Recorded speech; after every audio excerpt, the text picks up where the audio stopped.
Okay, hello everyone, if there is anyone watching, since once again this stream seems to not be too popular, unfortunately, but it's fine.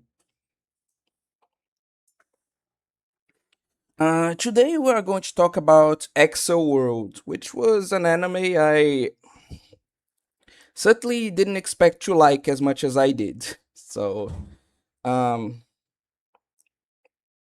yeah, that was a nice surprise. I'm really glad I took the time to watch that, honestly.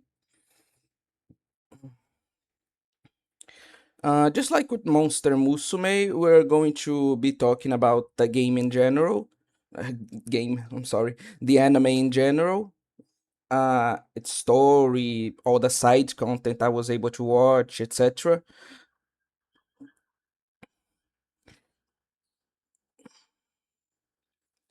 But we're definitely going to start with the topic of this video, which is that. Oh, hello, Otakami R2C. Welcome to the stream. Like the disturbing implications I noticed with the world of Accel world with the setting, you know. So we're going to start on this, then get to other topics, and if we have the time, maybe even discuss another anime. Most of what I'm saying is just, I'll be honest, kind of a filler sort of content. Just how would I even say it? Like filler. mm Narration, I guess. Just as I wait for more people to show up, you know?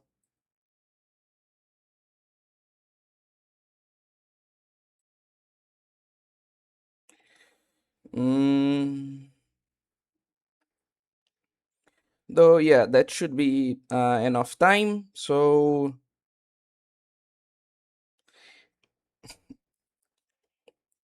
okay, so I'll just be calling you Otakami then. Don't worry. I have a friend who read the light novels. He said it's set in the future of SAO, apparently. Oh, yes, exactly. That's the point. It's set, I think, 30 plus years after Sword Art Online. So yes, your friend is exactly correct. Like this isn't even like a fan theory; it's just confirmed. Even if you watch the anime, you see that that's true. So much that there is popular. I'm not going to go into details about it, but there's a popular fan theory that Kirito is actually going to appear at some point in some way. We'll discuss more like that later. But again, let me just look this up. Um, yeah, I guess I should just start. And there's only me there. Call some friends to the stream. Well, I always like tell people in advance, right? I always uh what would be the name? I always announce these streams in advance, so people have known for a whole week that this was going to happen. So if there are no people here, then I assume that they are just late. That some people like kind of forgot or something. Either that or they're just not interested in the topic, which is fair since this is quite a niche anime. It's unfortunate, but I do understand. Just another little view here. Oh, how interesting. And yeah, let's just start. So, to anyone that has ever seen Excel World, they'll probably sometimes YouTube doesn't send notifications. Oh well, not much I can do about it then, unfortunately. But getting into topic, like Anyone that's ever, well, again, I just, there's not much I can do on that front, Otakami. Like, I get it, and I agree with you that that's pretty annoying, but yeah, in that case, there's not much I can do. But anyway, continuing on, anyone that's ever seen the anime or read the visual novels, this isn't given too much focus. Like, the author never really acknowledges this. Oh, hello, Kodokunasu. But the universe, the setting of Accel World is actually quite dystopic if you stop to think about it. Because like there are so many elements that uh what's up, my buddies? Well, depends. Are you going to turn this into complete anarchy, or are you going to behave today? I watched the anime only. Me too. So we'll be commenting mostly on that. Don't worry. I'll only go into some information about the novels that I read on like wikis and stuff like that. Like extra content that I could, um, what's the name? Like kind of consume in time for this stream. But you know what? Let's just like I endured this enough, but I just want a more chill stream this time. So let's just how would that be? What's that button? One, two, three, four, five, six, seven. Um, how do I? It's not really like. Hmm, how odd. I'm gonna have to see how I'll do that later. But for now,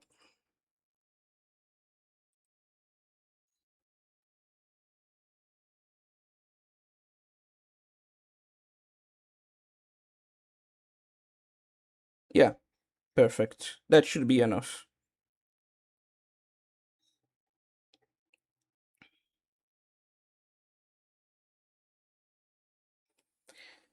Anyway, oh yeah, that was really cool. But again, let's go to the main topic because I've been delaying this long enough in order to like wait for stuff and etc.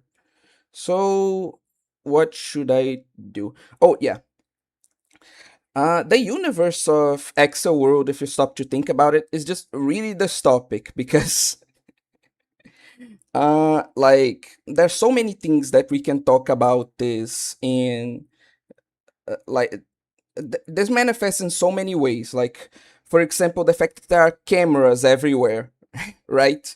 Like they literally live in a like surveillance state, and this is never acknowledged. Like this is never seen as a bad thing. But no matter where they go in like the city or like their school, they're always being watched by someone. There are some blind spots. This is a thing that's established, but the purpose of like uh like it's designed so that they are monitored as much as possible, you know. And that's just a predictive programming. Given what we're talking about, I'd say no. Also, hello, Gordo. Welcome to the stream. And it's just really fucked up because these things like these cameras are not just at the school or around the city. It's established that they're even in people's houses in a lot of places. Obviously they're not in bathrooms or and stuff like that, but just the fact that people as we'll discuss can use the program inside their houses shows that there are cameras monitoring their every move, right? has Otakami said to their chips in their brains as well. Like today, we are already kind of addicted to phones and computers and stuff like that, right? But the people of Excel World are even worse in that aspect because I wonder if the cameras are thing the anime either cut from the light novel or original content the anime added. Unfortunately, I'm not going to be able to answer that. I haven't researched too much on that to be able to like say with confidence one way or the other. But regardless, it's just really like weird that they established this and never explore it. And like you said, like there are even chips in people's brains that are implanted from birth, by the way, because they established that the only people that can use the brain burst program, which is the main focus of the anime, are kids that were born like that pretty much had their uh, enhanced reality, their augmented reality devices that they used. Like the only people that can download the program are people that have had this from birth. So, as babies, a chip was implanted in their brain, and they've been using the augmented reality equipment since they were babies, essentially. And how the author put that in the story and then think, oh no, this doesn't look dystopic at all. Like, I do not understand.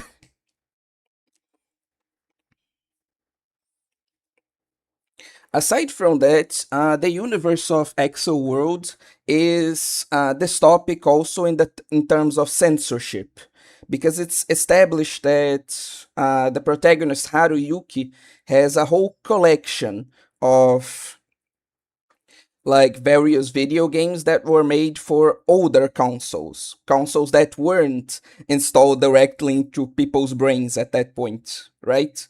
And like it's discussed that the reason he has those games is exactly because uh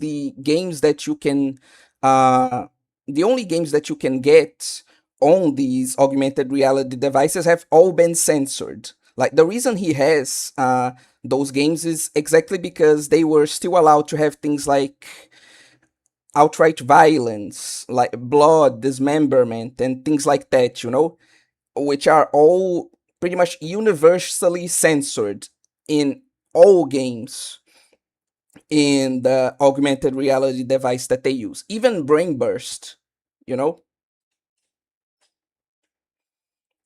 Is there any verification that humans are still birthed naturally? I've only seen the first 4 episodes. They never go into this, but I'm pretty sure that they never establish like the opposite, that humans aren't birthed naturally. So I'd assume that still works like it does in our world or in our time.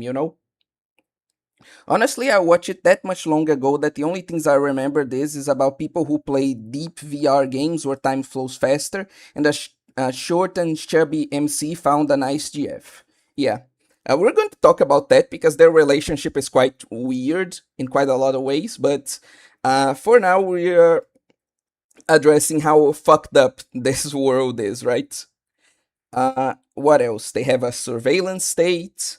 They have chips in people's brains. Oh my god, that chips in people's brains thing. Oh my god.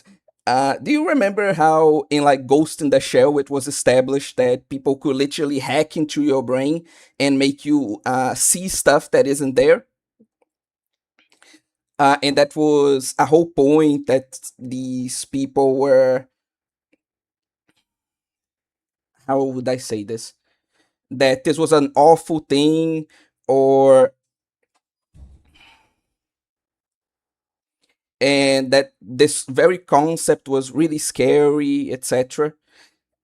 In this is just like introduced, like this actually happens. The protagonist has his brain chip literally hacked so that he sees something different from what's there, and this is just acknowledged as a normal thing. Like no one is disturbed by this. No one like gets any existential dread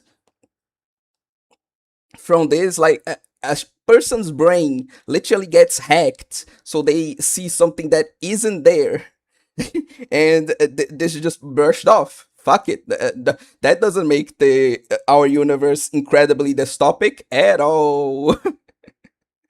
Oh my god.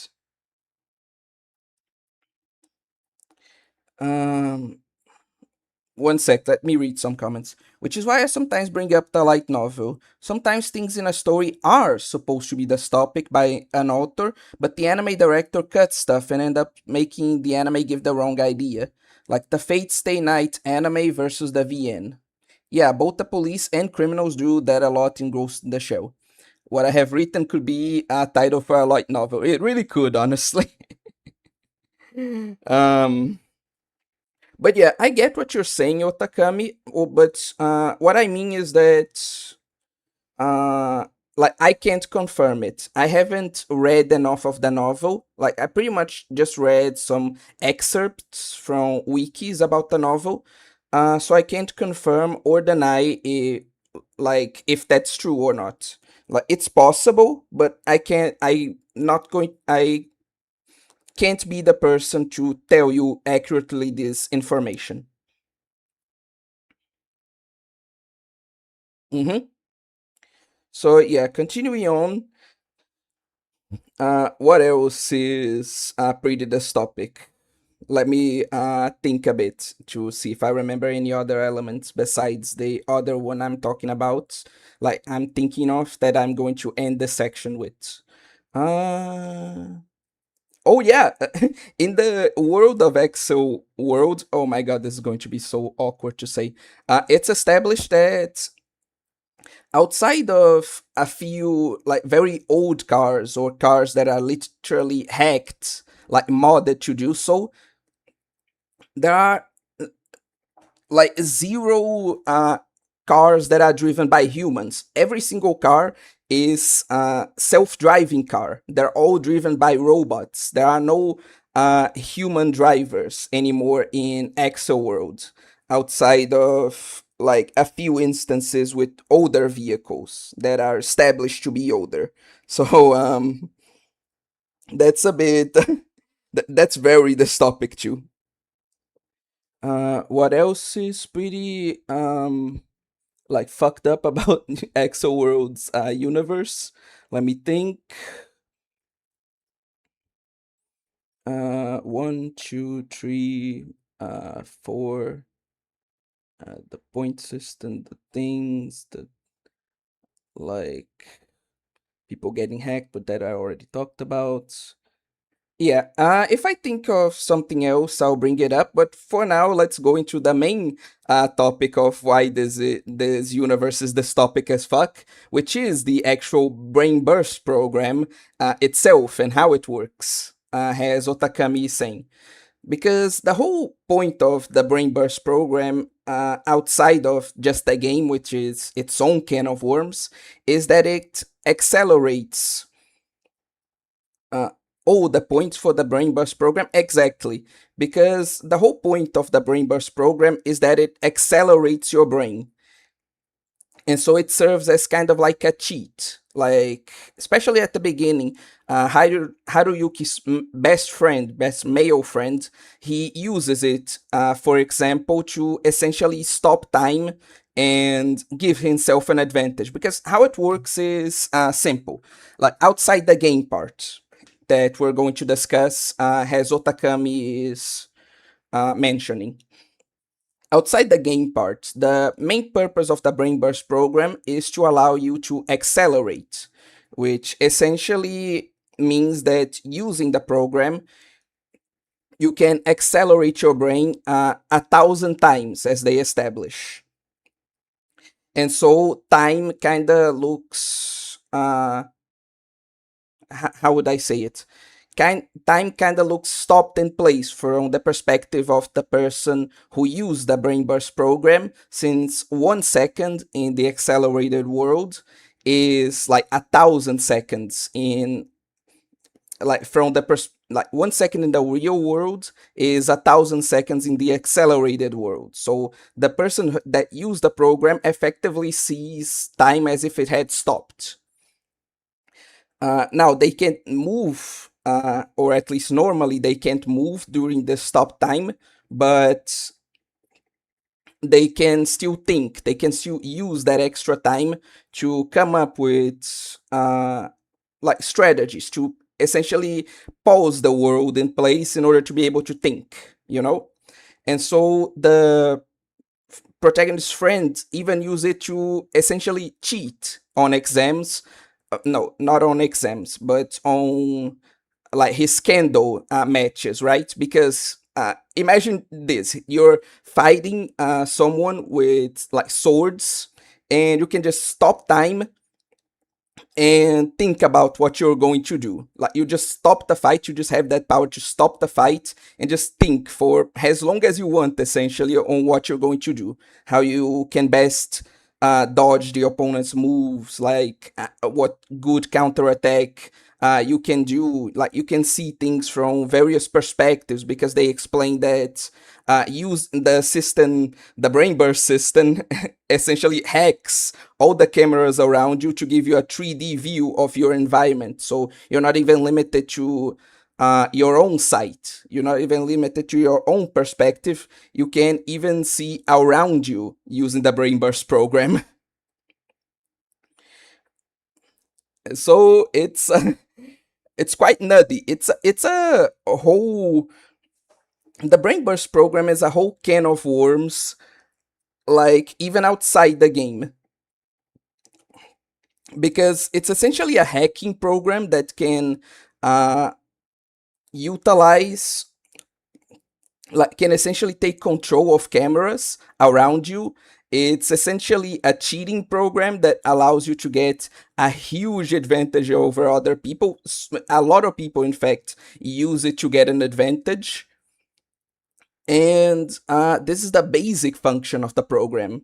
Like Otakami said, if you get high enough level in the game, you can even use like a lot of your points to not only accelerate your mind but your body as well. Literally being able to use Dio's stop time ability, right? It's very limited, and like he said, it costs a lot of points, but the program literally gives you that power. And even if you don't use it like this, there's a thing called physical burst, which is a more advanced version of what I was describing earlier, in which you uh, time isn't stopped, right? But your perception is still, uh, how would I say it, altered in real time. So essentially, you see the world and you can still move as if it's all, how should I say this, as if it's all in slow motion, and can use that to have even more of an advantage. Like if you want a good visualization of that, since we're talking about Fate Zero earlier, remember Kiritsugu's time alter ability?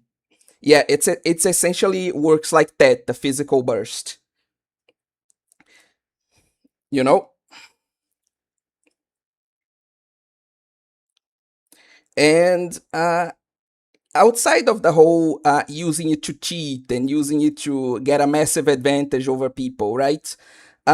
Just in the anime, it doesn't like do anything. There are no consequences really for using the Brain Burst program. But you need to understand that in reality, like those kids would be fucked because uh, just for the basic function of the program, it's already accelerating your brain 1,000 times over.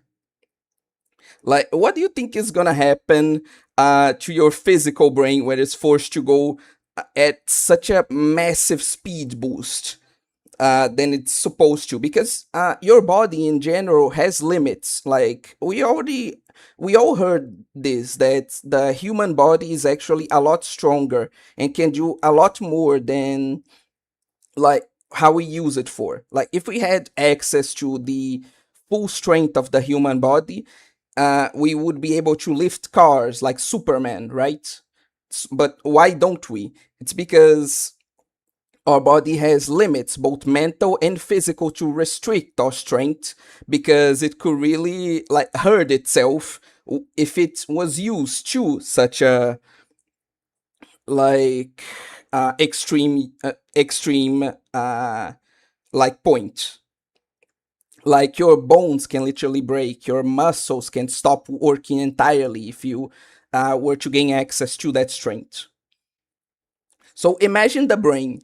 Like my brother and I were discussing this, and he said, "Oh, in the real world, if they use that twice, and like if they use the main basic version of the program, they what's the name?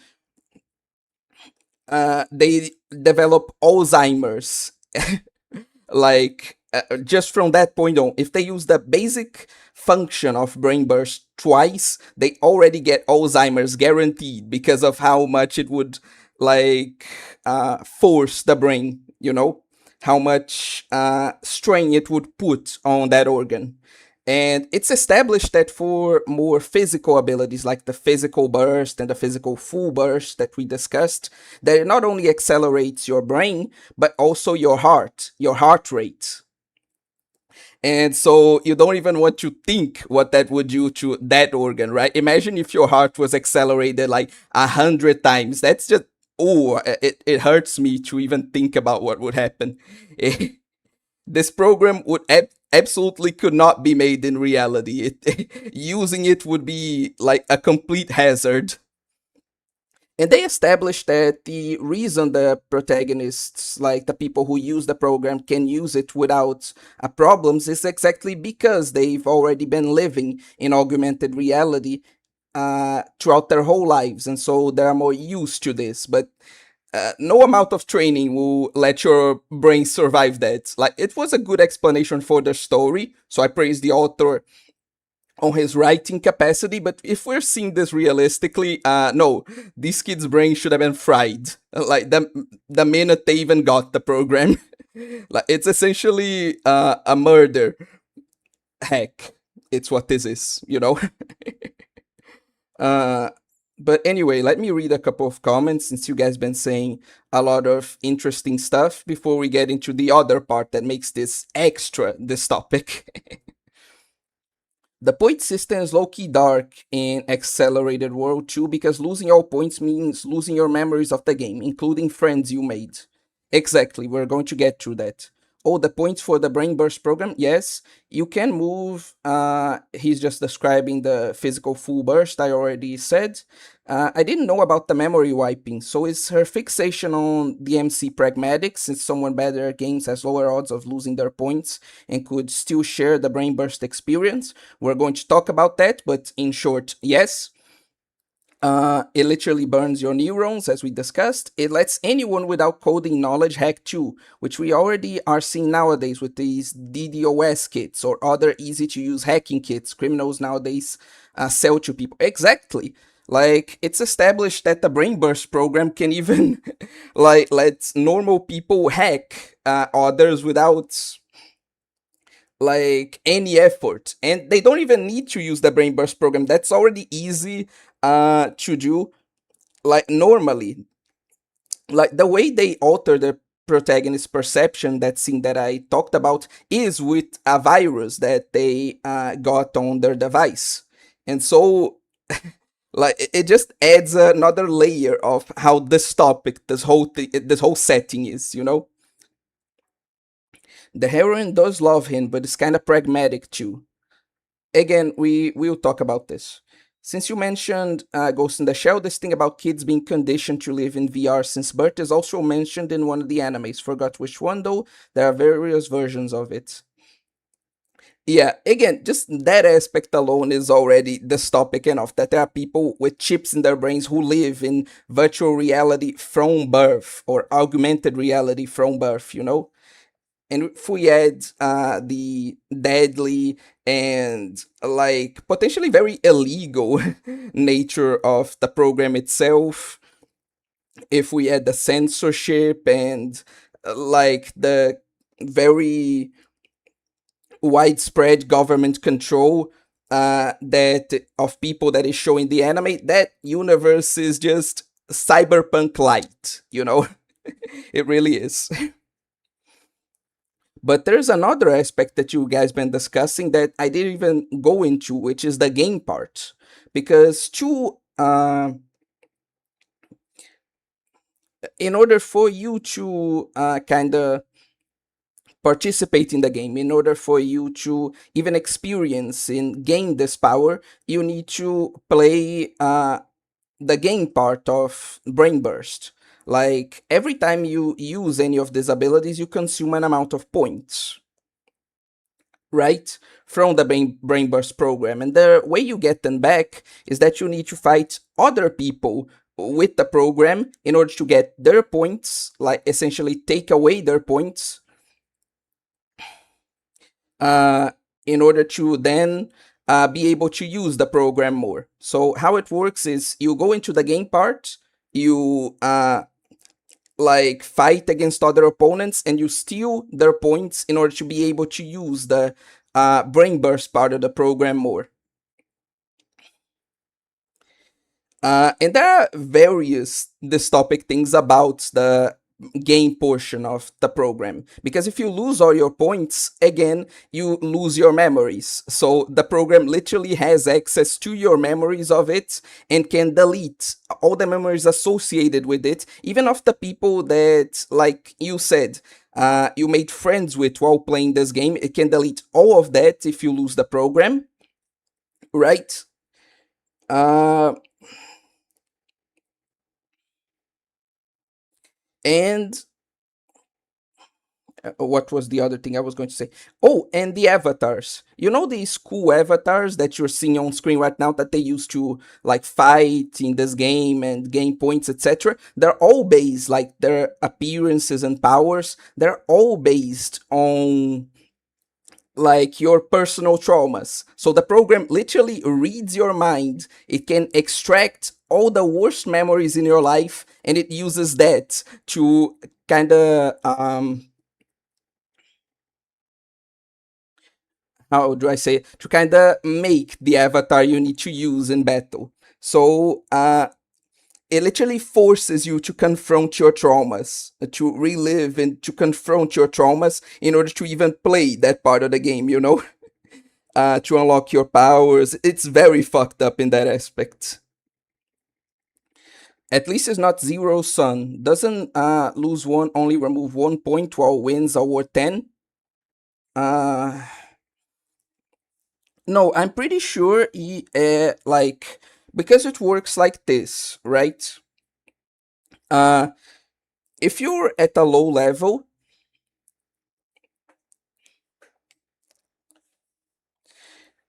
and you lose to someone with, imagine what would be. Oh my god, don't even want to. It would just be a full-on tentacle monster. uh, Actually, now that I think about it, that part of the points kind of confused me a bit while I was watching. Maybe I didn't pay attention while they were explaining it, but from what I understand, if you like the amount of points that you get is that based on like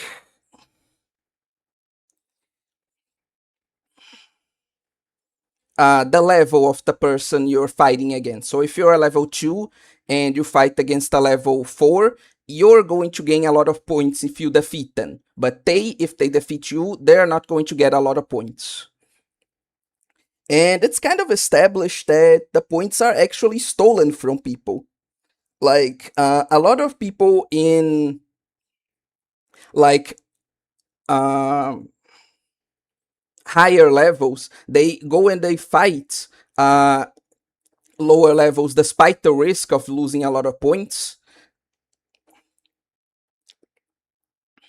Exactly because they're generally easier to defeat. So there's that risk, but there's also the reward of less, but very easy to obtain points. And people with lower levels, they also have an incentive to fight the higher levels, since they, if they lose, they're going to lose a few points, but if they do win, they're going to gain a lot of points. So especially the people who have very little points, they generally try to fight people of higher level, exactly because if they lose, it's not too big a deal. They're probably not going to get removed from the game, even if they have few points.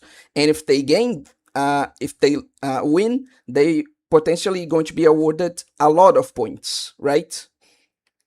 Though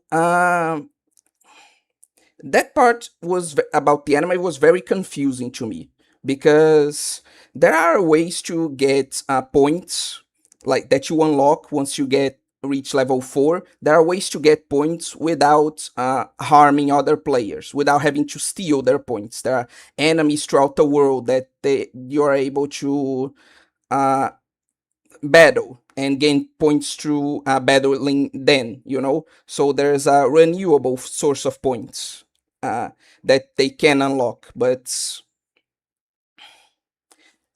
this was an aspect that was very confusing to me, because wouldn't that mean that the amount of overall points in the world are always depleting, and that they always need to find new people to get into the game in order to, like, keep using the program? Because you also need a lot of points to even level up your characters, not just experience. You need to spend a lot of points to even level up your character.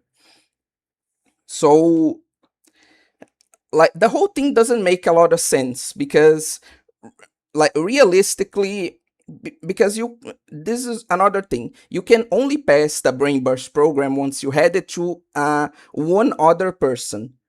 But this whole thing is kind of a pyramid scheme, because the only way to get more points is to get more people into the game to then steal their points. But if you can't get a lot of people into the game, then how does this maintain itself? Either that part of the game is very poorly explained, or because they say that they don't rely on the whole killing bosses aspect throughout the world that they introduced to gain points. Is mostly like battling other players. But if that's true, then the game couldn't maintain itself. So that, unless I understood things wrong, that seems like a pretty poorly written part of the story. Like, it has to work in a way that, like, winning gives you more points than you would lose, than you lose, essentially, you know? It has to be like a multiplicative thing. If not, it wouldn't make sense. That's more or less the thing uh that I mean here, you know? So that thing that Gordo said, like, it kind of needs to be the case for this thing to even work. Like, how many points you gain by winning a battle has to be more than the points the other person loses, or else this whole system is a very poorly made MLM scan, like he said, you know? So that was pretty confusing to me. So yeah, that aspect of the anime is very confusing, probably maybe poorly written, and very dystopic. And the whole thing with the brain burst program is just very, like, fucked up in general. Like, you, because if you lose the program at any point, not only you get your memories wiped, it's said that the program itself registers your brainwaves, like your particular brainwaves that you have as a unique person, and it prevents itself from ever being installed again on that person. So it's just a very brutal game that, like, absolutely seems to hate uh, losers of any kind, you know? Oh, you're not too good at the game and you, like, lost all your points. Fuck it. You don't get another chance. You just can't download the program ever again. Fuck you. It's just so unnecessarily mean for it just a bit weird in that regard.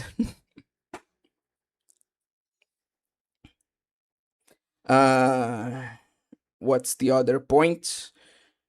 Oh yeah, we're going to be I'm going to be reading some comments, and then we're going to talk about the anime itself, not just these random aspects of the world that are very dark, like even you mentioned, uh like if you think about them. But anyway, at least you don't die if you lose the game. Yeah, at least that.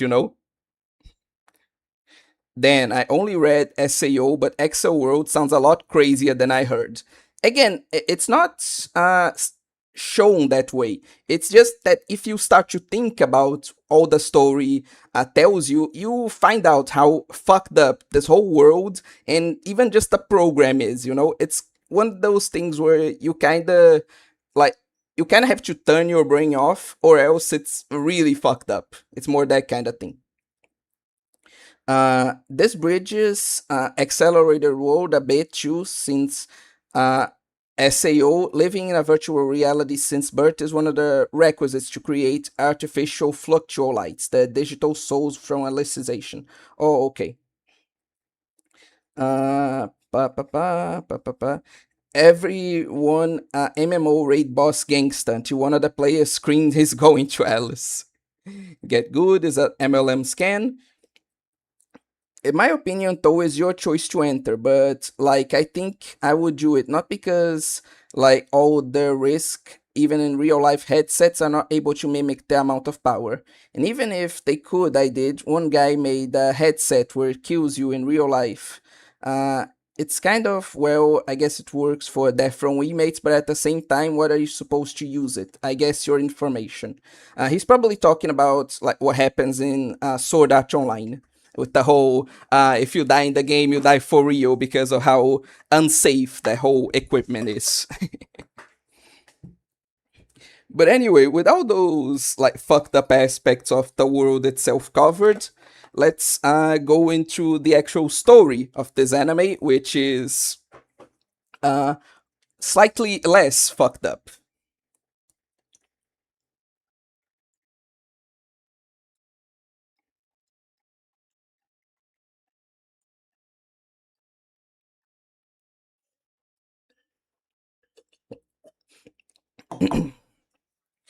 I'm glad the author didn't keep repeating the you die IRL thing over and over in every new game. Even in GGO, it was just one person physically killing people IRL, and then no game kills people IRL again. Yeah, that was a good thing that he established, that this was a flaw in the system that was corrected.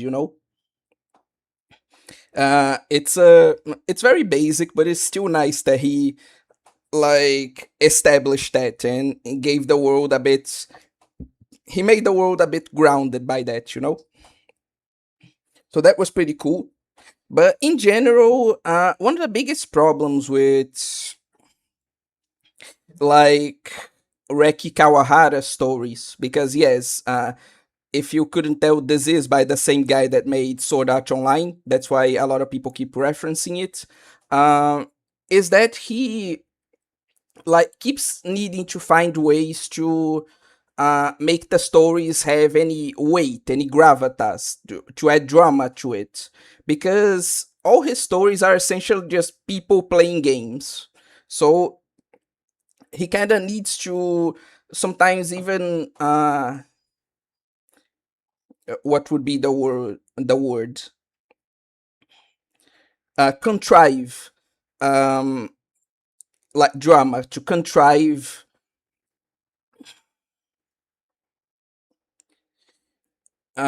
consequences and uh like stakes in order for his stories to make sense, because uh if not, then it would just be like people playing games, and so he couldn't add all that drama into it. And it's one of the biggest flaws, because uh realistically, even with this whole limitation of, oh, if you die in the program, then your memories are wiped and you can't use it again and can install it again. Like, it's a huge cost, obviously. It is quite the risk that they're taking, especially when they do like these battles where they need to uh, like stake all their points, and if they lose like that game, then they get banned from the game forever.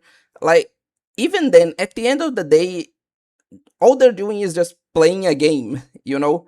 So when they go into this whole like dramatic speeches about, oh no, I'm defending like my princess, or oh no, this is about like trying to reach the like limits of the human soul, like it just sounds silly, because at the end of the day, again, they're putting way too much drama, way too much importance into what's essentially just people playing a fucking game. It works a lot better when it's used for character development, because the whole thing with the avatars kind of being reflections of the person's trauma isn't just a sadistic detail by the author. This is actually used to explain why some of the events in the game kind of lead to character development in the real world, since the whole point of the game is that you get stronger by confronting your own demons and becoming a better person. So that's pretty cool, but still a lot of it just feels like over dramatic or melodramatic, because again, at the end of the day, it's just a fucking game, bro. You don't need to take it this seriously. It's a theater. Yes, exactly.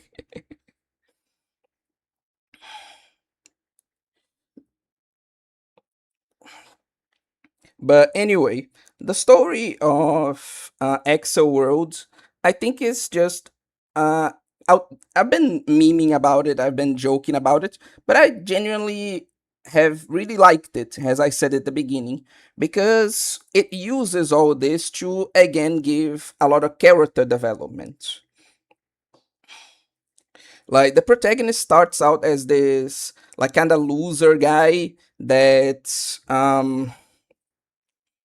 is bullied at school and can't stand up for himself. He's kind of a coward.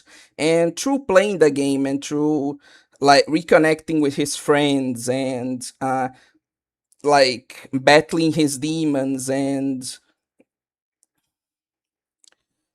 going through like issues and overcoming difficulties in there, he kind of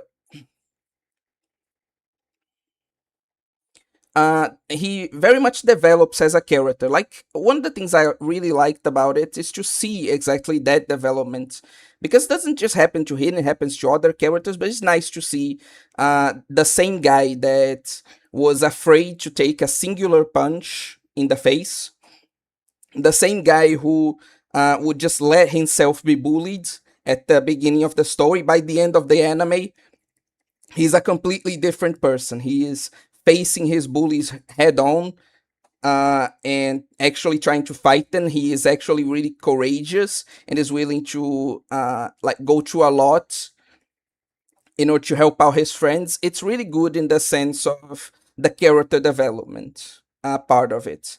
It's nice to see how much the protagonist changes and grows as a person due to the events of the story. And so that's a thing that Accel does really well.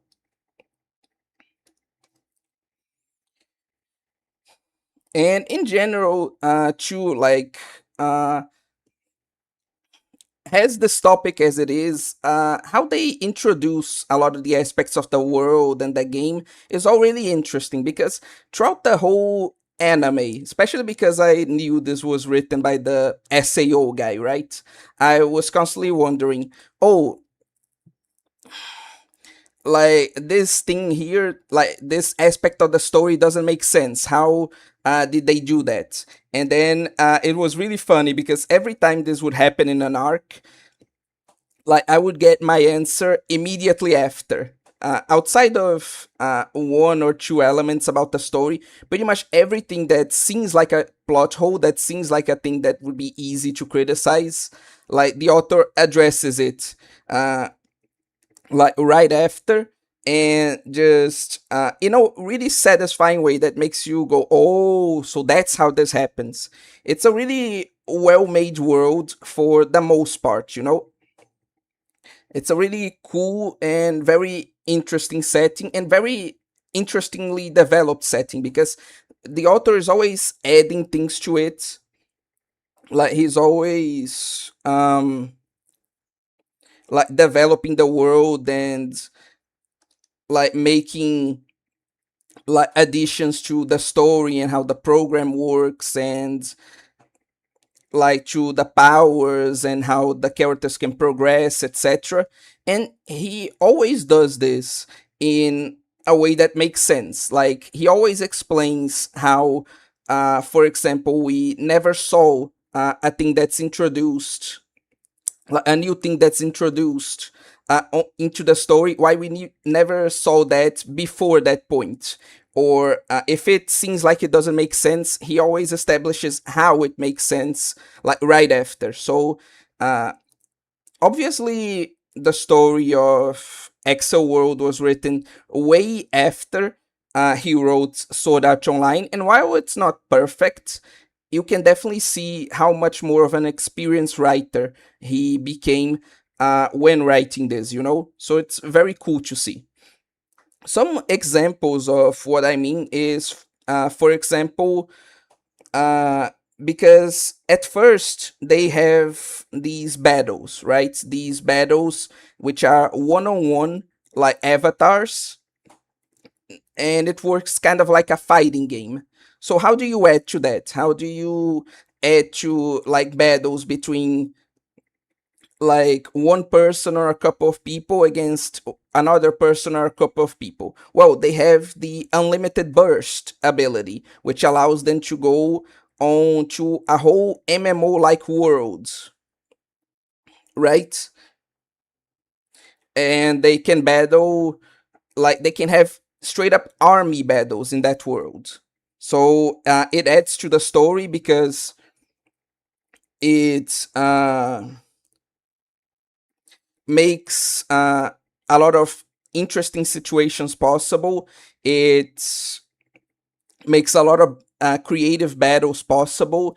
It just gives a lot more possibilities to the story, and it's explained that people only get the ability to go to that world after they reach level 4. So it explains why the protagonist, especially, couldn't get into said world like at the beginning of the story, you know? So that's really cool. And for example, there's another thing called the incarnate system, which essentially, because like I said, every single avatar for every single person is based on their own personal traumas. So they all have unique powers, which allow it to still be set in a game, but like I said, to have stakes and for everyone to have unique abilities and for it to have consequences in the real world. Like it gets too dramatic at times, but it generally does work. How it integrates and executes those elements in order to make a story that's essentially just a game, uh, like solve a lot of the issues that are kind of intrinsic to those types of stories. So it's very nice how they did that, even if they had to make the game really fucked up to that purpose. But anyway, and so, but there's a way for people to get stronger, like um outside of their unique powers, which is the incarnate system, in which a person essentially is able to rewrite reality, especially the reality of their own character, and through that gain power through visualization, through essentially um, like believing that something is true and then it becomes true. Because at the end of the day, it's like they explained, this world is just virtual.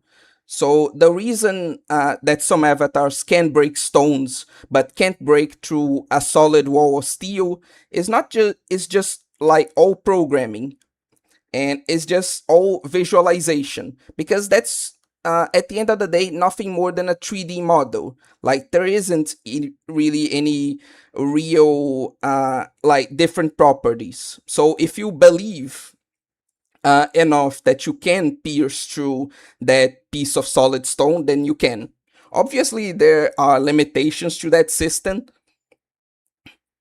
Like you can't just from nothing just spawn items, right? You can't just rewrite how the very world looks through your own visualization. Like it's not that overpowered, but it's just a really cool uh, kind of ability that they introduce to make the characters even more powerful. And how do they explain that we never seen that before? It's because it's a very advanced technique that's only known by very few people, right? So the protagonist only learns about it by going through intense training and being instructed by a person that actually knows that this exists. So it's just things like that. It's very cool how the author adds to his world in a way that makes sense and explains how we never saw that before, you know? But before we continue talking about other things that make World great, I'll be reading some comments since I have been neglecting that a lot, unfortunately. Sorry. Uh, oh, and the movie shoehorning the nerve gear plot point with the VR glasses. From Gun Gale Online on the story is more about how society treated the survivors of SAO and the development of human-like AI. Oh yeah, that's true. From GGO on, they address those points, especially in alicization, and yeah, that is pretty interesting. Explains why like alicization is one of the best rated arcs in Sword Art Online. GGO Alternative and Shangri-La Frontier show that you can make a cool MMO anime without focusing on the drama. Uh, Also, there's an anime that I wanted to talk about at some point, which is Bofuri. Like, I didn't want to get hurt, so I maxed out my defense. Because one of the things it does, it gets rid of this need for drama that Sword Art Online and even Accel fall prey to, and the Reiki Kawahara falls prey to in general. And it just makes an anime which is literally just people playing a game and is acknowledged that it's not serious. Like, there are no stakes because at the end of the day, it's just people playing a game and it's still entertaining. So yeah, you can definitely do that. Like it's possible. Reiki Kawahara, you don't need to put drama in everything. Like you can make a good story with no stakes like that. You don't need to contrive shit, you know? But anyway, it was released like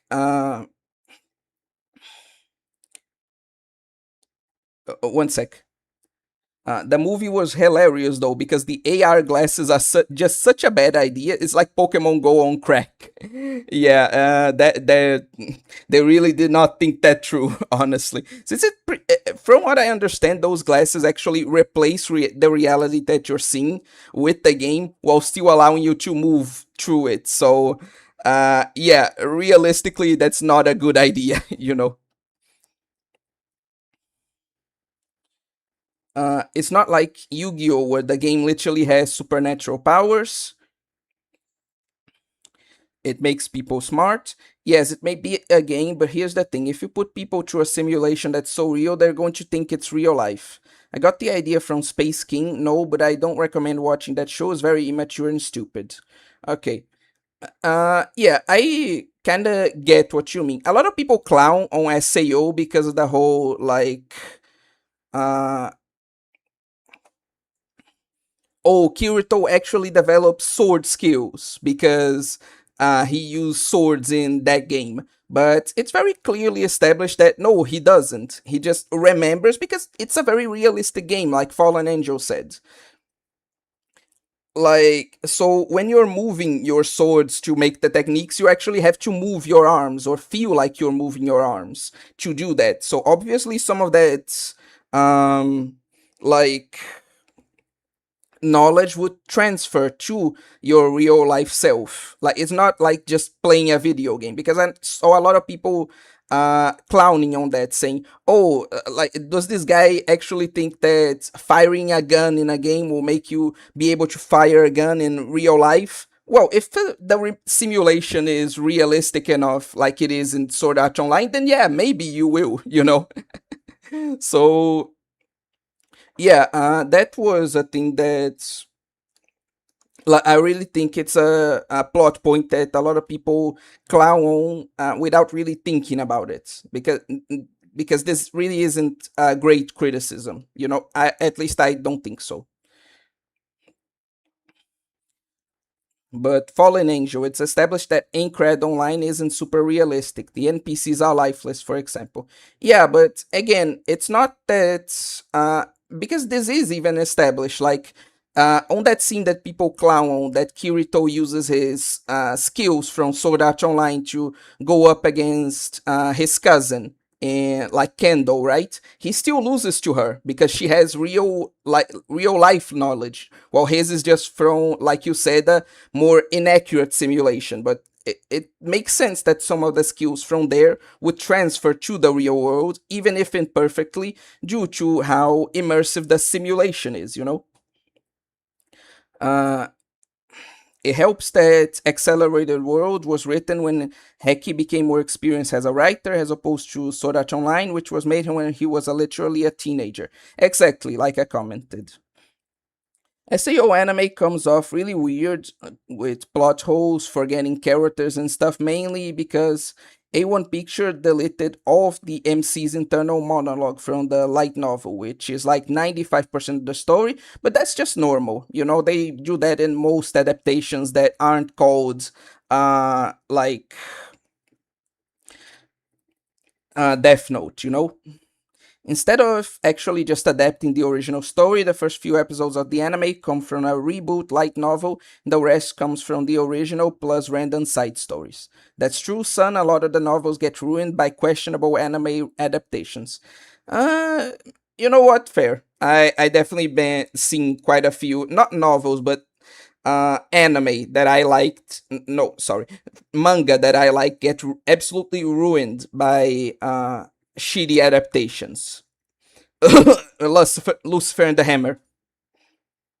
But anyway, yeah, SAO was already pretty messy and rough story. Literally was the first ever story by Kawahara, then got fucking pile drive by A1 Pictures adaptation. They even cut out entire arcs of the story later in alicization. They brainlessly the brainless way they ruined Kirito versus Chudokin by cutting out all the internal thoughts is still making me seethe. You know what? I can understand that, and I agree that that's pretty shitty. Yeah. One thing that's needed to keep in mind before Bofuri is that it also prioritizes comedy over realistic game design. The game would absolutely be a Kuzoge IRL, but it's treated as a success in universe. That's fair. Like one of the things in Bofuri that I don't like is that, like, let's be real. The moderation team would be nerfing a lot more. They'd be making the abilities a lot less overpowered if it was a real life game, as was already established, as was already kind of commented by a few people that watched it. And it just makes me wish that they actually did, because I do feel like the story was written well enough and that the game was written well enough that they could continuously nerf like the main character's abilities, and she just stumbles into like something that makes her overpowered again, you know. I do think they could have made the story better by actually allowing the main character to be nerfed more often, and she just continuously finds ways around it, you know. I do wish that was more explored, you know. But continuing on.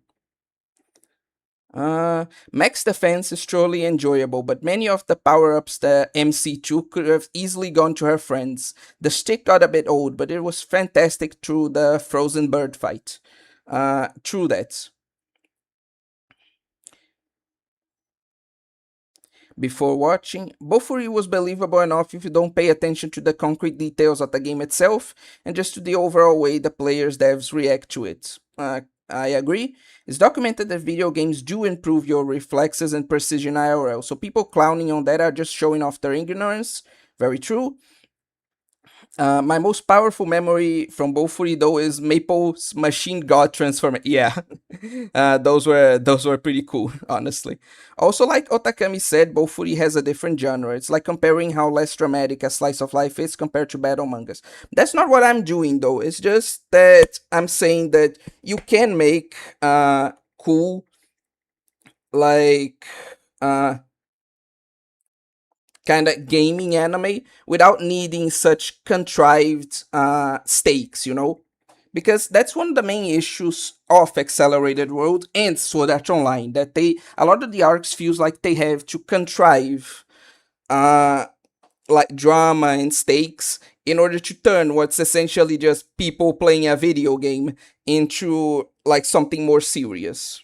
You know, that's more my point. But I do understand like what you guys mean, and yeah, like uh Bofuri does benefit a lot from the fact that it's more of a comedy manga in that aspect. And then Maple turns into an eldritch horror, funniest shit I've ever seen. God, that was so awesome. I love Bofuri. I really need to talk about it someday. But anyway, continuing on to like Exoworld. Uh, like I already talked about the character development and like of the interesting aspects of the game and the world itself. But another thing that was really cool about the anime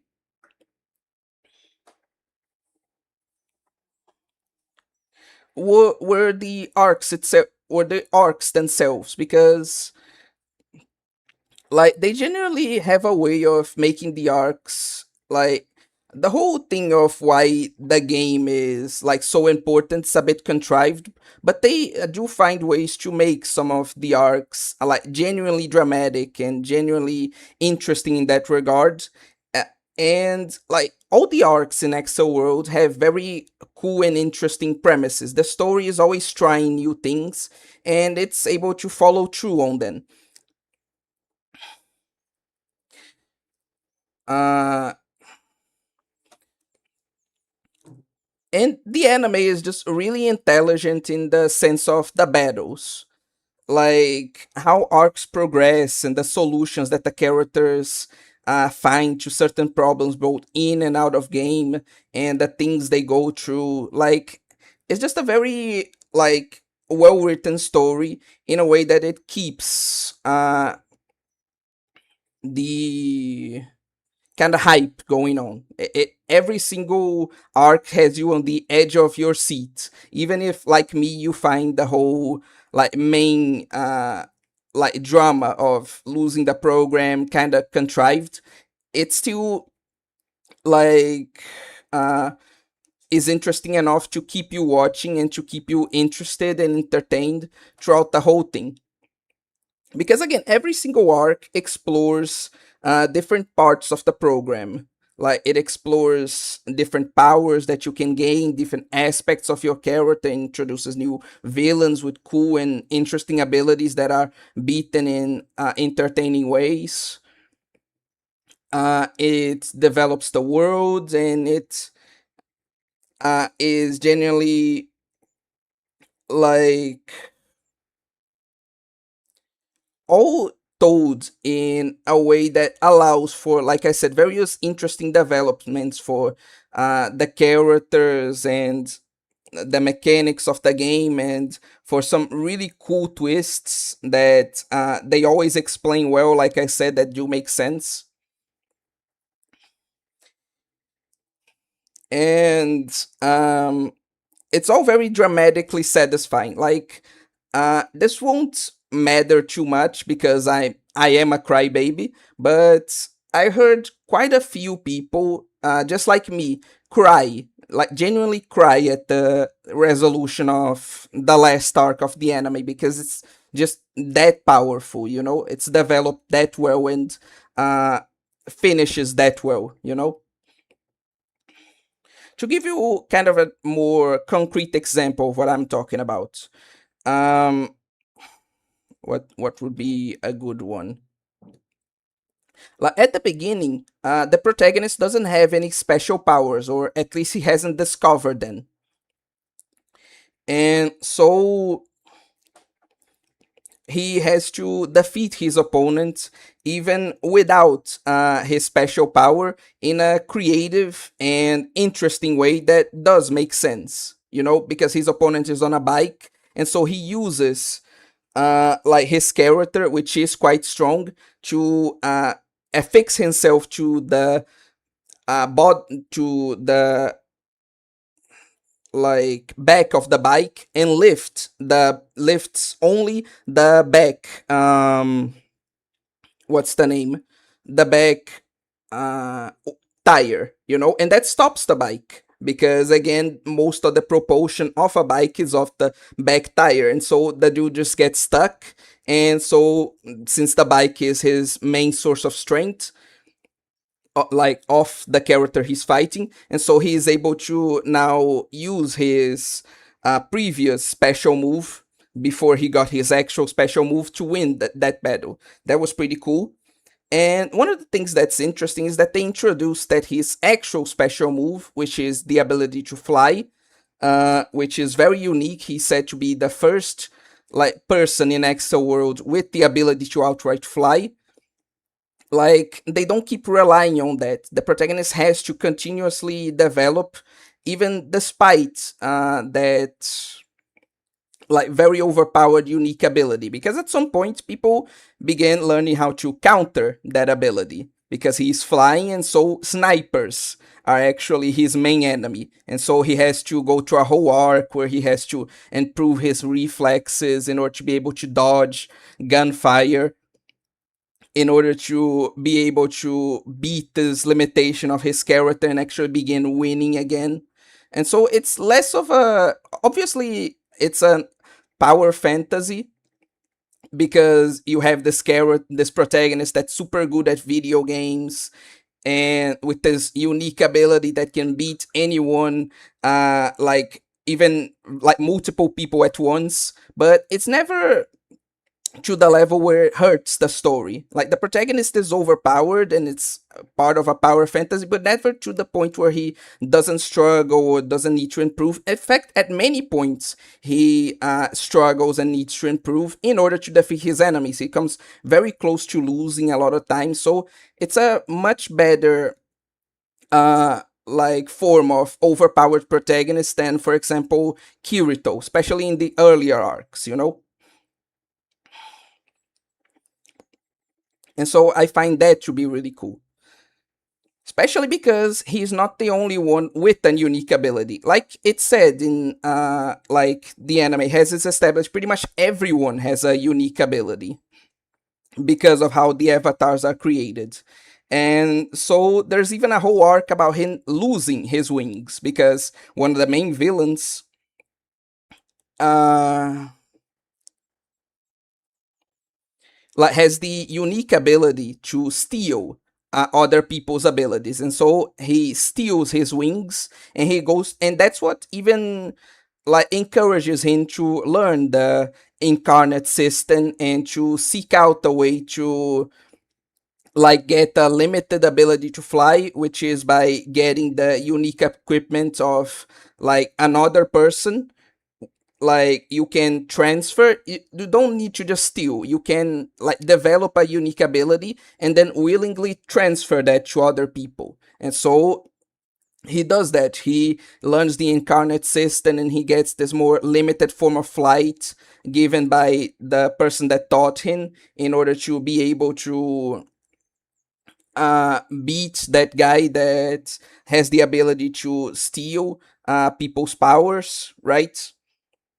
and they do a very cool thing where they establish the limits to such an overpowered ability that he can only like steal specific like a limited number of abilities at a time, and so he can just continuously steal from other people and grow exponentially powerful. He has like a 3 ability limit, and he needs to return an ability if he wants to actually steal another one, right? And one of the things that's very interesting, like about that arc specifically, is how they beat him. Because at the start of the arc, it's it's kind of established that because at the start of the arc, one of the protagonist's friends, like like the protagonist transfers his brain burst program. He installs it on device of one of his friends that didn't have the program before, right? And when they test out her unique ability, it seems like a healing move. But like I said, every single ability is based on the traumas the person experienced, and her biggest flaw, the biggest concern in the heart of that person that I'm talking about, that friend of his, is that she always wanted to go back to the past, to when everyone was happy and when the protagonist like and his friends were all still together and like playing uh together and being like good friends, etc. Her main kind of wound, her main kind of want in that arc was to be able to go back, well, not in the arc but in the story, to be able to go back to the past, you know. And so they discover that what they thought was a healing ability, well, no, not then, she actually discovers that what they initially thought was a healing ability, which doesn't make any sense, was the ability to actually turn back time. And so they found out that her ability to apparently restore a person's health, for example, wasn't their health actually being restored. It was just their bodies going back to a previous state, you know, which was really cool. Uh, because it explains a lot of things that are weird. Like, for example, why when she heals someone, not only her special move gauge, but their special move gauge is also depleted. Why when she heals someone, their equipment also restored and not just their bodies, you know? So that was a pretty cool explanation. Uh,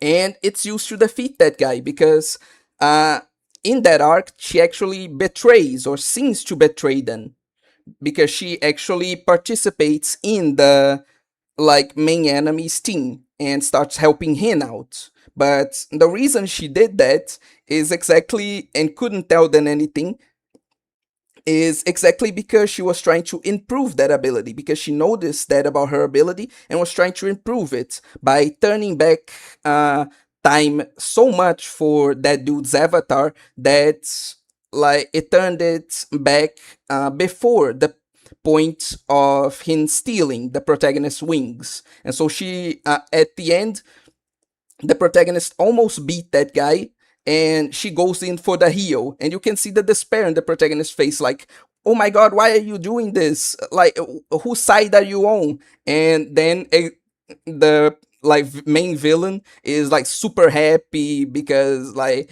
oh, you always trusted in your friends and look how they repay you. And then the expressions just suddenly switch in a minute. Has his wings Like the villain's wings disappear and they return to the protagonist exactly because of what she did. Oh, it was such an awesome twist, man. And it makes so much sense because, again, from the beginning, that's we have a lot of elements to tell that that's the case. And when it hits you, it's just, oh, peak, genuinely. And the reason she doesn't tell them right away, she doesn't tell them until she does this, is exactly because of what we established. The villain is a hacker, so much so that he could even alter the protagonist's perception, with a virus that he implanted. And so she couldn't tell them in any way because she always feared that uh like she was being spied on by this guy, and so she needed to pretend to betray them in order for that plan of hers to even work in the first place. So that was really cool. We also get some other unique but not that like important arcs, like even the more quote unquote filler arcs, do still add to the world, which is really cool. Like there's a whole arc where like the main love interest, this girl Kuroyuki Hime that you're seeing on screen, she goes on a vacation and she discovers like because there are still areas of Japan and of the world in general that aren't as like technologically advanced. So how do people with the brain burst program, like if there are people with the brain burst program in those areas, how do they use it? And they established that exactly like when you go to level 4, right, then you can access the more MMO like large area of the world. You can not only acquire points through killing other players, but through like fighting monsters that like NPCs that are scattered throughout the world. And they're really like difficult to kill and don't give out that many points, which is why it's really cool, like I said, because you can think, oh, why don't most people use this method then? Like just as that question popped up in my mind, the author established, oh, that's a pretty like bottom of the barrel way of acquiring points. It's a very inefficient way, which is why most people don't use it. It's mostly reserved to people who are scraping by and are in a difficult situation, just like people with the brain burst program in an area that's less technologically advanced, where there are less people with the brain burst program, and so not a lot of people to fight against. Uh, and so that was really cool, you know. Uh, and it just goes on like this. Every single arc in Accelworld uh, like is that interesting, is that creative. It There are various arcs that involve other characters too, or that focus, or parts of the story that focus away from the protagonist and develop those characters as well, and their unique abilities and like their characters, and it again is used to add to the world and to develop those people. It's all very cool. And like people are commenting here, there's a whole arc, like when the protagonist is trying to figure out how to overcome his main weakness, right? To fly while uh, like avoiding the snipers. The way he is able to do that is by challenging an opponent that's pretty much all artillery. It's all like long range projectiles, which is the Red King, like one of the highest level players that literally specialize completely in like long range artillery fire, and her ability is to literally summon an unmovable fortress that just spans missiles on people. And so he kind of goes on a trial by fire with that fighting that girl, in which he has to learn how to dodge and to improve that part, that weakness, in order to even beat her and spoilers, he doesn't even end up beating her. He does develop, but even the story acknowledges that no, the protagonist would be too overpowered if at level, I think 2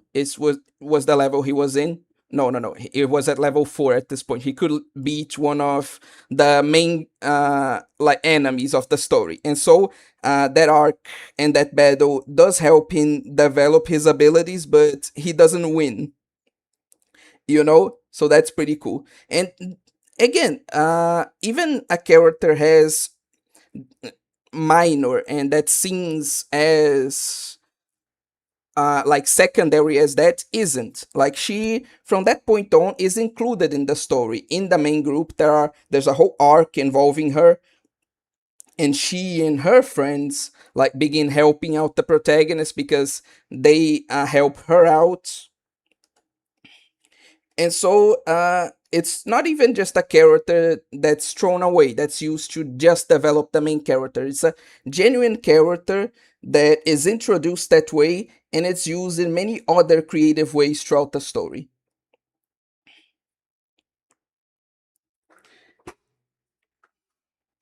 And so, again, just like I said, World is just a really cool anime. It's very well animated, has a lot of care for its characters and how it treats them. It has a lot of cool arcs with a lot of cool characters that are continuously developed and that all have various roles and important uh like their own important contributions to the story. It's all just really cool. The way they do the character development, the problems, and that how they overcome the problems, the way they again add to the world, it's just all really good.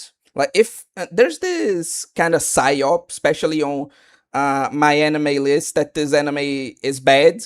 Like, I think it's not even a 7 out of 10 there. Bullshit. Complete bullshit. This anime is amazing. I'm not going to say that there aren't any flaws. We even discussed some at the beginning of the stream, but this anime does stuff well enough that like I think it compensates for it and just genuinely makes a great narrative with a lot of great characters and a great setting, all of which are very well developed and utilized throughout the story. What else did I have to comment? I could talk about the Kings, but that's more just talking outright about the anime, just describing it, not anything to comment there. Um, the designs are pretty good, but you can already see that, and I already talked about the main point of that. And just describing the arcs, like all the arcs wouldn't be necessary since you all get the point I was trying to make in the first place. Oh, to end kind of that discussion before reading the comments on kind of like funny notes, like how he like fights, like how he gets into a fight with the Red King, how he meets her in general, is because exactly due to that unique ability of his to fly, like she wants to employ his help. And so she kind of does something very illegal, and she's never punished for it, which is that she impersonates one of his family members, and like through fooling his mom, like essentially breaks into his house. And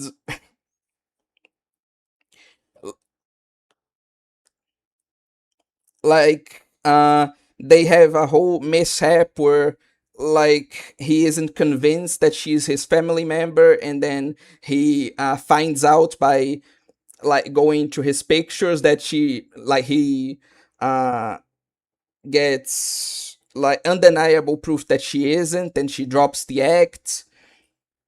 And she had this whole plan to kind of pretend that she was to manipulate him.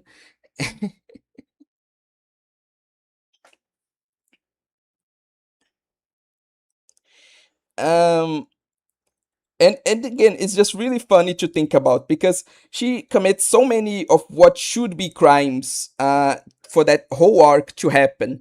So much fucked up stuff, and pretty much none of it is acknowledged. Like, oh, you committed a crime, you just invaded my house, oh no biggie, but oh my god, you like try to betray us at the end, like with the game when trying to kill us after we had just helped you. Oh my god, you're a despicable person, how could you? It's again that thing of making the game a lot more important than it really is, and not kind of not caring about the disturbing implications of the world itself, of what's actually happening.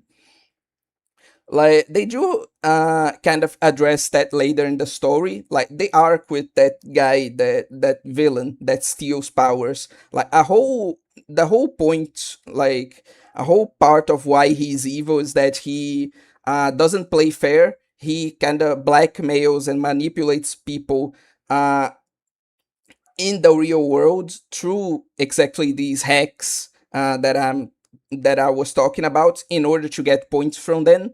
And so uh like the real world consequences and what happens, like the bad shit that happens in the real world, is acknowledged at some point and is treated seriously and has effects on the story. But the fact that that specifically wasn't addressed was just really funny to me, like the whole breaking and entering thing, you know.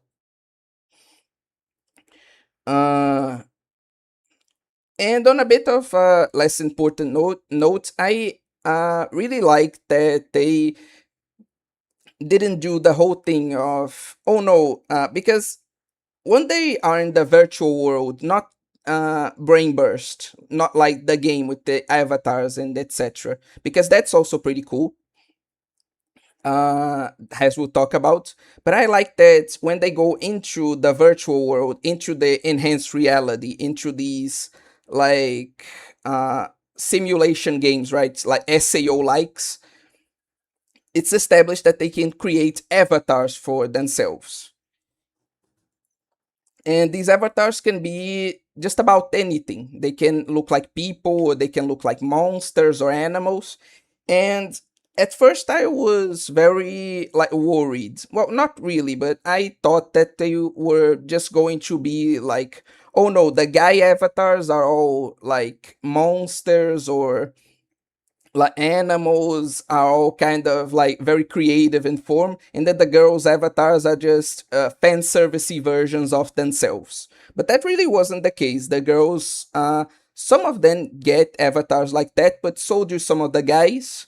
And some of the girls also do get some more creative, like animal like or monster avatars. So that was pretty cool. In regards to the avatars, though, now am talking about Brain Burst. There are quite a few of the female, like, not for the main heroine, weirdly enough, but some of the avatars, some of the battle avatars, the mechas for the various other girls, made me question things. Like they were the first time I ever like said, "Oh, hear me out, please," because at the end of the day, they are like robots, right? They are still these robotic kind of mecha things, but some of them are drawn so attractively, so like kind of sexy that I was like, uh, uh, maybe I put my dick on that clank, that kind of thing. But anyway, I think that's everything, like the more minor and major stuff that I wanted to talk about, what that I liked in this anime. This was a great watch, and I really like to discuss it with you all here. Like I really had a lot of fun just talking about everything I liked about it, showcasing it, kind of discussing with you. And so we are going to finish it now. We are, due to how much this has gone on already, we aren't going to talk about any other anime. We're just going to be kind of limiting ourselves to that one. But and so I'm going to just be reading the comments now and finishing off the stream. But yeah, they Just in case this wasn't like clear uh, yet at this point, go watch this.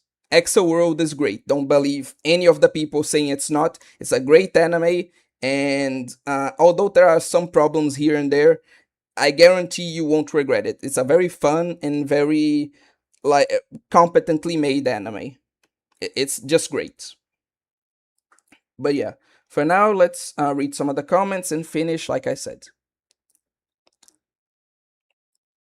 I vaguely recall the scene where the protagonist gains his jet wings, and it was such a beautiful moment, and yet my dumbass brain can't recall why. Oh, I can, and it's exactly because of all that development I told you, where he loses his wings, and then he goes into this whole slump arc, and that was really cool too. You just reminded me, like the person he defeated at the beginning of the story, Ash Roller, he actually becomes a friend. Like right after he loses his wings, he just goes into a low level battle with this guy again in order to regain his confidence, to think like, oh, I still can fight, I still can be this awesome player even without my special ability. And he just gets completely wrecked, and he kind of like slumps over. He's very depressed, clearly. And like Ash Roller, which is established as this kind of minor villain at the beginning, is just like, oh bro, what's going on, like why are you like this? And he even helps him out. Ash Roller is the guy that leads him to exactly his teacher, the person that actually teaches him the incarnate system, and that gives him this more limited form of flight in the form of her own equipment. And just it's really great to see like a minor villain become a friend, because it's not done in a like cliched way. He doesn't just go from being beat up to being best buds. No, his whole reasoning for helping him out is, oh no, I'm not gonna let the guy that beat me be this pathetic idiot. No, no, no, no, no. I'm not going to accept that I was beaten by this pathetic fuck. No, you're going to get back up, and you're going to prove to everyone that I lost to a legend. It's really cool. I have a feeling the games from the seed are all evolving into Brain Burst. Don't remember if they exist separately from Brain Burst, but what I heard about Unital Ring makes me think that's what's happening. Actually, that was the thing I was talking about. You just reminded me of another thing. The whole point of like Brain Burst is that, like, of the story, is that the world is kind of Brain Burst is kind of in a state of stagnation at the point that they are in the story, right? Because the whole point of Brain Burst is for people to get to level 10, but the whole world is stuck with these like six or I don't remember, 6 or 7 people who are in level 9, because the only way to reach level 10 is to defeat a certain number of other people on level 9. But to do that, like level 9 battles are very much like high stakes, because if you are a level 9 player and are defeated by another level 9 player, you get immediately kicked out the game. Like, and due to the rules of Brain Burst, they lose the program forever, right? And so none of the like level 9s want to lose their acceleration powers, and so they form this treaty of peace. And the only person to break this treaty is Kuroyuki Hime, the Black King, and the person that gives Brain Burst to the like protagonist Haruyuki. And she is the only one that actually wants to challenge the others and get to level 10, because exactly she wants to meet the creator of Brain Burst, which is what she believes is going to happen to the first person that reaches level 10, which is why she wants to do that, and why she like contacts the protagonist, because like Otakami said, she does love him for real. uh there's this whole power fantasy kind of aspect to the story, where this very beautiful girl is in love with this fat nerd, right? But the reason she invites him to Brainburst in the first place is that she sees potential in him, and like wanted him to be her ally in order to reach this objective. And a lot of people theorize that, well, the creator of Brain Burst that they are going to meet is going to be one giant, like, because this, like I said, World is still in the world of Sword Art Online, just in the future, right? So a lot of people speculate that this creator that they're going to meet whenever they reach level 10 is just Kirito, because of course it's Kirito. But yeah, that was the aspect I wanted to talk about. And now that's yeah. Now he reminded me, and I finally addressed it. Uh, I got here towards the end. Hello, evil bookman. Sorry it took me this long to acknowledge you. And Imam Murfer, this is too niche. Yeah, sorry. Uh, like I understand that this stream is not going to be for everyone, since like Imama first said, this is like Arma. Sorry, I remember the name you asked me to call you by. This anime is very niche. It's not like a very mainstream anime, so quite a lot of people are just not going to understand any of what I'm saying. Are just going to take my word and kind of like shake their heads in agreement because they never saw it. But it was still a great watch, and that's why I wanted to talk about it. But anyway, let's continuing. Let's continue. Still need to read Unital Ring. Uh, I would bet money that Reki Kawahara got into playing Rust and or Minecraft before writing Unital Ring. I don't know what that is. Other writers: fire, water, air, element. Reki Kawahara, vomit element. Yeah, there's this whole thing too where every avatar, I think, not only has a unique power based on like the person's trauma, but also not they don't have unique elements. Like they all have one of a variety of elements in the anime, and while their powers are fully unique, the like elements are chosen from a list, right? And there are so many elements. There isn't just the basic ones. There are more metallic elements. There's like he said, vomit elements. There are people who can control electricity. It's all really creative in that aspect too. But anyway, personally, I would call his avatar overpowered. Yes, but it's not, like I said, my point is that it's not overpowered to the level of like, oh, he can just steamroll through everyone. He still goes through a lot of struggles, which makes the story a lot more interesting. Oh, you haven't heard it? It's still ongoing. Haven't checked it for a few years though. There's just people talking about Unital Ring, backlog.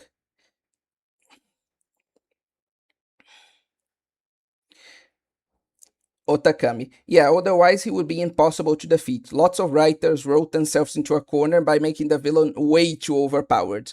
And that's what I think it's nice about this, because Reiki Kawahara uh, actually put a pretty, how would you say that? Like a pretty reasonable limit on the ability to steal other people's powers.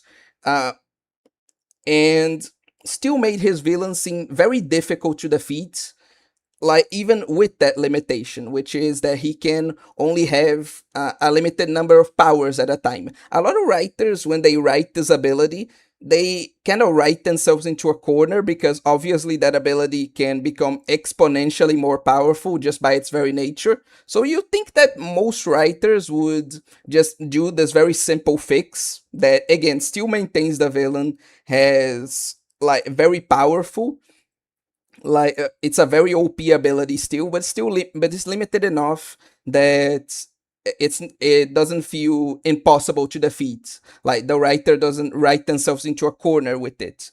And the fact that Reki Kawahara, the author of Sword Art Online, like one of the most clowned on anime of all time, uh, was able to come up with such a limitation pretty easily that most other, like even beloved writers haven't, is just funny to me. Have you read Progressive? I honestly think it's one of the best Kawahara I've ever read. Not yet. Not me either. Lolly's about to mention, not to mention in SAO Progressive. Oh, okay. Yeah, I need to read that then.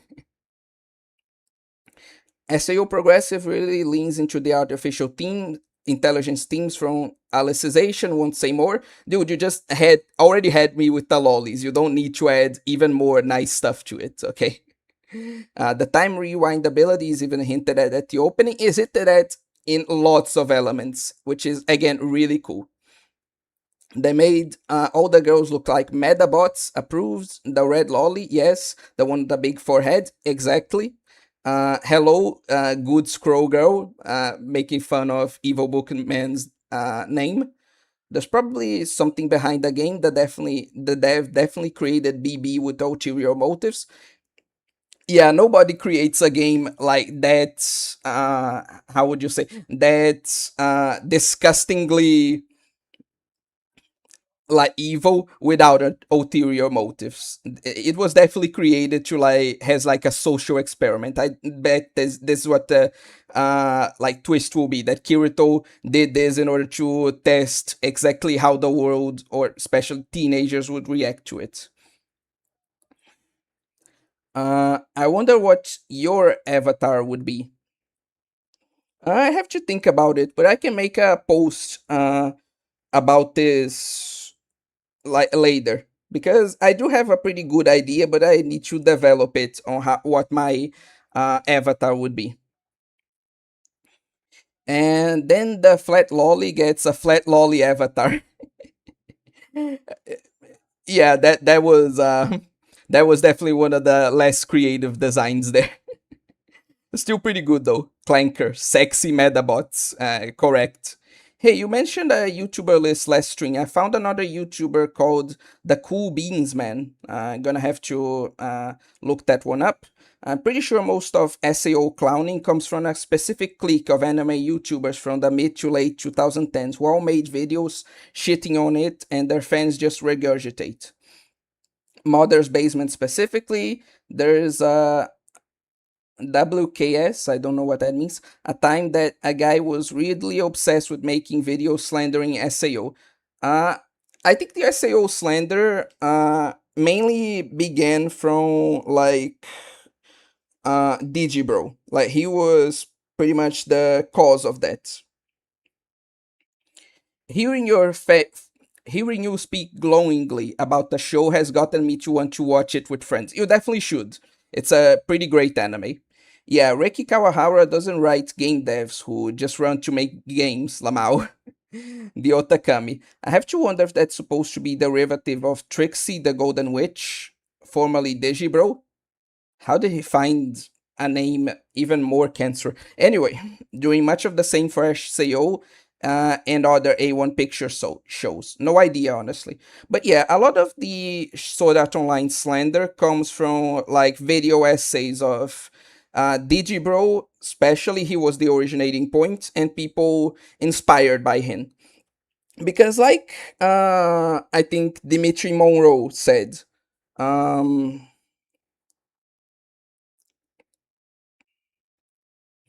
like in Japan, like Sword Art Online is very beloved. Like there is still a whole fan base around that anime. A lot of people who enjoy it. It's definitely a show that more people like over there than they hate.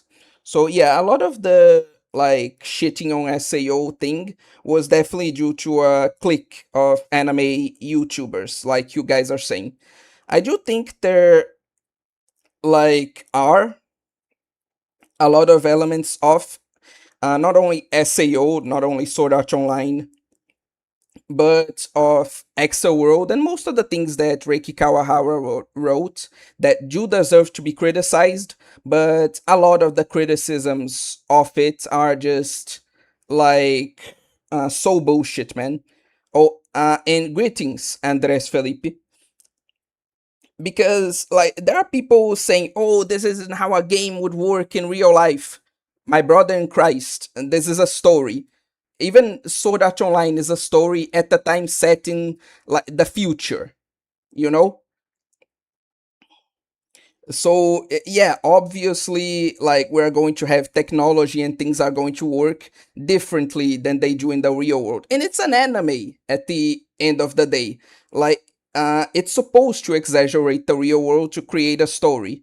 Like if some of their criticisms like didn't make sense within the world of the anime, if they made the anime itself less believable, that's fair. But if you were saying, oh, that will be impossible in the real world, therefore story bad, like come on, man, shut the fuck up. Like we are not in the real world. You know, this is clearly a whole different world, a whole different, with a whole different set of rules. Like calm down, that's not a good criticism, you know. But yeah, a lot of SAO slander is just bullshit. There's a lot of really good criticisms that can and should be made about Sword Art Online, especially like you said, the anime adaptation, which apparently fucked a lot of things from the already not that well written novel. But SAO is definitely overhated in the West, definitely. But anyway, it was a typo. I meant to say it was. Okay, so let's go back to that. There was a time that guy was really obsessed with making videos slandering SAO. Okay, now that makes sense. Wait, is he also behind the hate for Oreimo and such? Who are you talking about? Like Mother's Basement or DG Bro? I don't remember any of them making like video shitting on Oreimo. So I think that was mostly natural. Like a lot of people saw the whole EU incest and like it's snowballed from there. So no, I don't think it had to do with any of those YouTubers. Bro might be my arch nemesis and I didn't even know it. Like again, DG Bro or Mother's Basement, because I understand either of them. I don't know about those. I would think I genuinely don't know, would actually kinda like Koreimu. People still let YouTubers dictate their opinion. Yeah, that's a very like big issue, unfortunately. I just wonder since Oreimo and Aromanga are also A1 pictures. No, I think the hate for those, as much as I don't agree with it, I just think there's both of them, especially Aromanga Sensei. I really like Aromanga Sensei. Like when you like go beyond just the whole ooh etchy like incest lollies type of thing. Like it is genuinely a really good story. Like pretty much everyone I recommended the anime to really liked it, including me. So yeah, it's definitely more just normies being normies. The whole like Oreimo Erero manga hates. Like those are pretty actually well written if you actually bother to analyze beyond just like like EU degenerate stuff, you know? It's what I think. One thing. Crazy how the old emo author is now writing a gender bender light novel. Of course, still incest. Hell yeah, brother. They had a very SAO like art style that's pretty recognizable, though recently they seem to have moved on from that with Kaguya Sama and Too Many Losing Heroines. Yeah, A1 Pictures went from one of the shittiest and most hated like anime studios of all time to just producing absolute bangers. They're the ones who are responsible for the Fate Grand Order anime, which was superb. They are the ones that are making My Dress Up Darling too, I'm pretty sure. Like A1 Picture is just had the biggest glow up out of any anime studio, I swear. Otakami, no shot. I haven't heard of this. I forgot the name, but there's a manga already. DG Trixie actually liked Chivalry of a Failed Knight and contrasted against some other series that was very similar to it that cannot remember asterisk war. Yeah, I saw that whole series of videos. And I did think those videos of his were pretty good, but again, a lot of the SAO slander stuff really isn't. If you go back and rewatch those, I also really have to watch. Like I already like watch like Chivalry of a Fail Knight, especially due to those videos. But given some of the fumbles that I seen that person do, like Digibro or Trixie or how they call themselves, like I really need to go back to the asterisk war and see if it is that bad, because I've seen a lot of people defend it actually over the years and say that there's a lot of cool stuff that they did, especially at the end. So yeah, definitely need to go and check that out in more detail and like develop my own opinions instead of believing anime YouTuber, you know, because yeah, that is a real problem.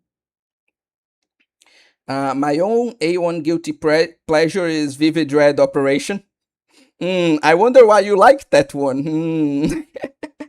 Don't worry, it's a guilty pleasure of mine too. Except it's just a pleasure because I don't feel guilty about anything. Get on my level, bro. Oreimo was shockingly well written. I couldn't believe it after all I heard about it for years, whether it was just degeneracy. A lot of people get stuck on, oh, the EU degenerate, EU gooners, and like, don't actually watch the things they're criticizing. Like this is especially true for female characters, unfortunately. Like you see this female character that's very well written, very well developed, with some great relationships with various characters, and then people would just look at their exposed tits, look at their waifu like relationship with the protagonist and be like, ew, badly written, like objectified character. Like unfortunately that is pretty common. So yeah, I definitely believe you when you say that. Will I ever learn to just disregard what Westerners say about anime? You really should. You'll be a lot more free that way, just like me. Vivi Red is a anime original by A1 Pictures, huh? I should try it out. Uh, it's pretty fun, honestly. I wonder if you will keep that hell yeah, brother, when I mentioned that the main heroine also grows a dick. The gender bender gimmick kinda goes both ways. Retract that statement? What the fuck kind of gay shit did you just make me like praise? What the fuck, Otakami? No, but it's fine. It's whatever. Like I don't like food stuff, but like it's not too big an issue for me. Like I still believe, like I said, that despite the perverted elements, I don't like that it's a well written story, because like we've been discussing, a lot of the stories by the Oreimo author, like even Arrow manga, are pretty good. So I may check it out still. Vivid Dread Operation mentioned, every single girl wearing super short shorts was very important to the plot. Honestly, I just wish anime like uniforms were more creative. I understand that like since they're based on real life, that they kind of need to follow that standard in order to make it believable, especially in more like, how would I say it, more realistic quote unquote stories. But I really wish because anime is already very exaggerated, like even on these more realistic stories, like if you see um like real life Japanese uniforms, they're a lot more bland and boring than they're actually showing anime. Like they don't have a lot of the creative and vibrant colors and designs that they have in anime. So anime uniforms are already kind of, well, very much exaggerated. So even in the more realistic stories, but especially in more like creative and like sci-fi and fantasy stories, I really wish they would go beyond the whole sailor uniform or like sailor or like miniskirt blazer combo and do some more creative uniforms, especially for the girls. Like with the Vivi Dread Operation and its short shorts. I also saw an anime where again they also really replaced the like two actually, where they replaced the usual miniskirt with shorts too for the uniform. there was one where, like, yeah, it was Rakudai Kishino Cavalry, where they had this like white shirt with a like sleeveless blazer that was really tight and made the whole uniform a lot more creative and interesting than normal. Heck, there's those unhinged uniforms from like, I can't even remember the anime. It was that one with the like cool troll teacher that like has to teach that white haired brat magic, and he like is a failure at magic, but he's a really good teacher who is really good at like the specific things that uh like he's been trained for. Like the uniforms on that anime are pretty unhinged, but like very creative. And I also just wish there were more long skirts in the uniforms, like they do in, for example, Amanchu or uh, like the irregular at the magic school. There's so many ways you can make creative uniforms for anime characters that I just really wish they would get more creative with those, because again, they already exaggerate them to high hell, so why not get creative with it? But let's read some comments now. Uh, the other emo author is so unhinged sometimes, true. Hear me out, Shupogaki is in the vivid suit. Yes! Yes! Great idea. He has a question mark here for some reason. Strike witches with the whole like a silly excuse as to why all the girls are bottomless. That's pretty a pretty good idea too. More anime should use that gimmick. But anyway, for real, my favorite thing about Vivid was the fusion gimmick. I wish more magical girl shows did that. True. Oreimo probably single-handedly got me hooked on Yandere. Yeah, I can definitely get your perspective there. That was definitely a pretty good scene, the one you're referencing. But yeah, I think with that we'll be ending this for today. This was actually, we only covered a single anime that's not even as long. Like, I'm pretty sure like that we covered a lot more content in the Monster Musume stream, but this one ended up being a lot longer for some reason, even though this anime is a lot shorter than Monster Musume's manga. So it's just quite interesting that we got more out of that this single anime than we did from Monster Musume and a couple of other series like on that stream. Just really cool. But yeah, for now, thank you all for watching, and I do hope you enjoyed this discussion. And like, I'll be doing more streams like this in the future for other anime. I'm really even just already discussing that with the members, how we're going to do that and which animes we're going to discuss. So I really thank you for participating in the stream, everyone. I do hope to see you on the next one of this kind. For now, thank you for